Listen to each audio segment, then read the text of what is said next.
IPL 2025-এ এই বছর দল পরিবর্তন করছেন কেএল রাহুল। এইবার তাকে আইপিএলে কিনতে নিলামে লড়াই করবে তিনটি দল। কোন কোন দল তাকে টার্গেট করবে? কলকাতা কি কিনতে চাইবে কেএল রাহুলকে? চলো আলোচনা করা যাক। আইপিএল 2025-এর মেগা নিলামের আগে প্রত্যেকটি দল মাত্র 6 জন প্লেয়ারকে রিটেন করতে পারবে, এমনটাই ইঙ্গিত দিয়েছেন বিসিসিআই প্রেসিডেন্ট জয় শাহ, যার ফলে টিমদের অনেক বড় বড় প্লেয়ারদের রিলিজ করে দিতে হবে।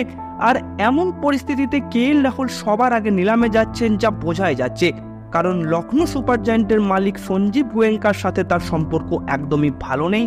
এমনকি কেএল রাহুলের পারফরমেন্স এবং ক্যাপ্টেন্সি নিয়ে খুশি নন লখনৌর টিম ম্যানেজমেন্ট।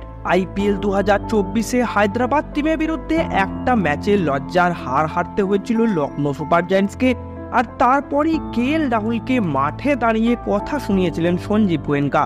তখন থেকেই শুরু হয়েছে সমালোচনা, আর বোঝাই যাচ্ছে এই বছর তিনি দল ছাড়তে চলেছেন কনফার্ম। তো অলরেডি রাহুলকে দলে নিতে আগ্রহ দেখিয়েছে তিনটে ফ্র্যাঞ্চাইজি। তালিকায় প্রথমেই রয়েছে রয়্যাল চ্যালেঞ্জার্স ব্যাঙ্গালোর।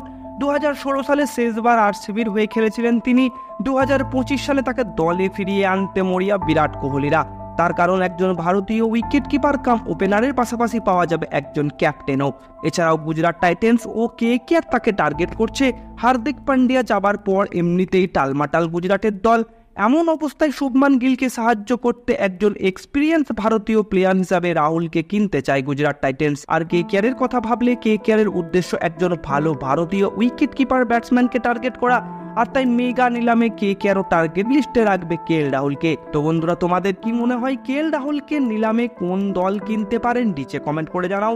ভিডিওটি ভালো লাগলে করবে লাইক, শেয়ার, কমেন্ট। কথা হচ্ছে তোমাদের সাথে পরের ভিডিওতে। Good bye and take care.